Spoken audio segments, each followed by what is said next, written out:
काय बोलणार आहे महिलेशी?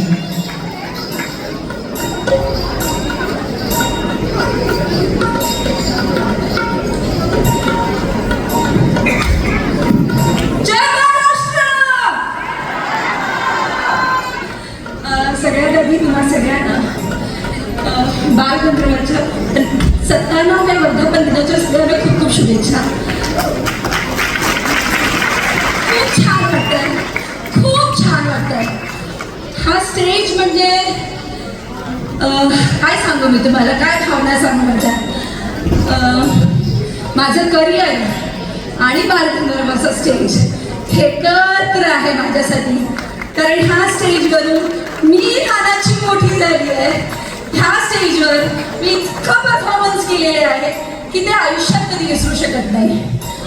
खरंच मी राजांचं, मेघराज राजवंशांचं धन्यवाद करते. कारण त्यांनी मी जेव्हा इथे एंटर केल्यानंतर ॲटमॉस्फिअर आहे, जे काही चेंज दिसतोय आज गंधर्वमधला, इतकं छान वाटलं की ती उन्नती आणि आपली कला जिवंत ठेवलेली आहे हे बघितल्यानंतर इतकं छान वाटलं की मी कौतुक करेन तेवढं कमी आहे.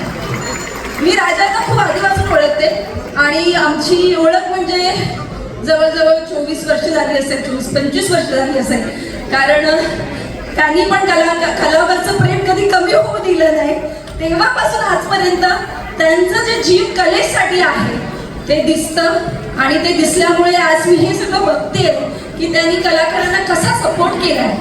आज लावणी जिवंत आहे आणि चांगली लावणी जिवंत आहे, जी महाराष्ट्राची शान आहे आणि ती जिवंत ठेवल्यामुळे राजे तुम्हाला खरंच मनापासून मुजरा.